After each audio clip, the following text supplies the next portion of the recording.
Hello everybody and welcome back to the shop. I'm going to do something very different today. I'm going to share with you how I make tomato sauce. Essentially it's made from tomatoes, and here's a list of the other things I put in my sauce. A little bit of minced garlic, minced bell pepper, minced white onions, those are Vidalias that we get from Costco, and extra virgin olive oil, and a little bit of shredded or finely grated carrots. And finally, I'm not too picky with my spices, probably just going to go with the Italian spice here, but basically basil and oregano are the main ingredients. And let's get into it.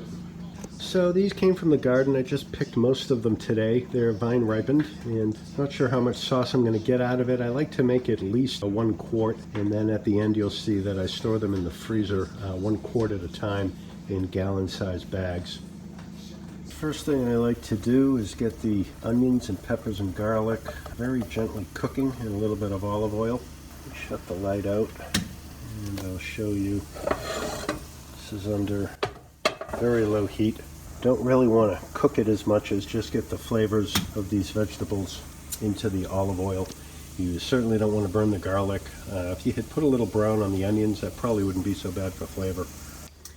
We have a Vitamix food processor, so don't have to be too careful. All I do is basically core the tomatoes and I cut away any blemishes on the skin to some degree. Try not to be too picky about it, but just to clean them up a little bit.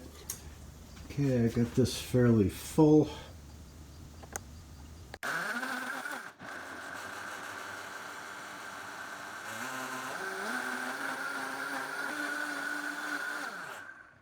So the Vitamix does a good job of macerating tomatoes. It breaks each of the seeds up into, I don't know, 6 or 7 little bits, which are pretty good. Still a little too chunky for me. So I like to take the time to sieve the seeds out and anything else that the sieve may catch.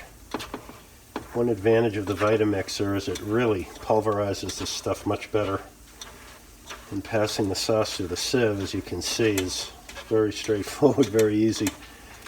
We used to have a Ninja blender that didn't really do much of the seeds at all, and this step used to take forever with that blender. So if you do a lot of this work, you just might consider getting a Vitamix blender. In fact, you can see there's not a lot of residue from the seeds left in there. Now that I got some sauce in here, I can turn this on, turn it on low, and just start that heating.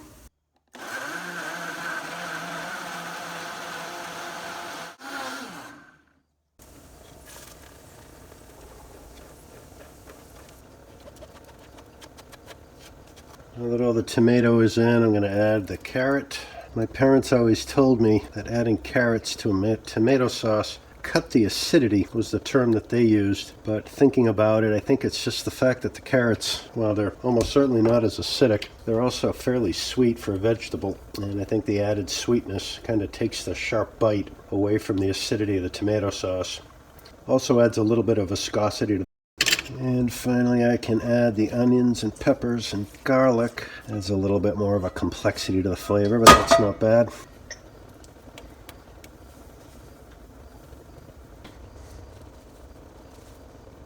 And finally we're going to add some spices. This is not a finished sauce, this is kind of a base, and when we go to make a meal, we're going to jazz it up. So the idea here is to just keep it simple. I don't add any salt to it because we'll be adding salt and pepper later, so I just want to give it a nice good set of flavors, some base flavors here. And I'm going to let this simmer for several hours as slowly as I can to bring it down to about 2/3 of what it is now, maybe around a half. We'll gauge it when we get there. You don't want the temperature to get too high. It'll probably boil off, but as it gets thicker, there's a chance you can burn the bottom. So I tend to simmer it very gently. I think it gives more chance for the flavors to meld, and I stir it as often as I think about it. So I'll be stirring this probably 6 to 10 times for the next couple hours as this boils down. Okay, it's been about 20 minutes. I've stirred this several times and I have it simmering. If I stir it, you can see it's still pretty liquidy. Okay, it's the next day and here is the sauce, nice and cool. And what I do now is I freeze it in a freezer bag.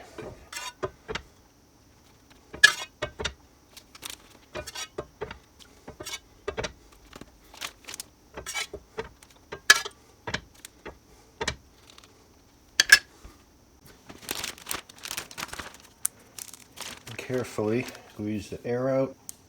And this is a quart, and I label it with the amount and the date.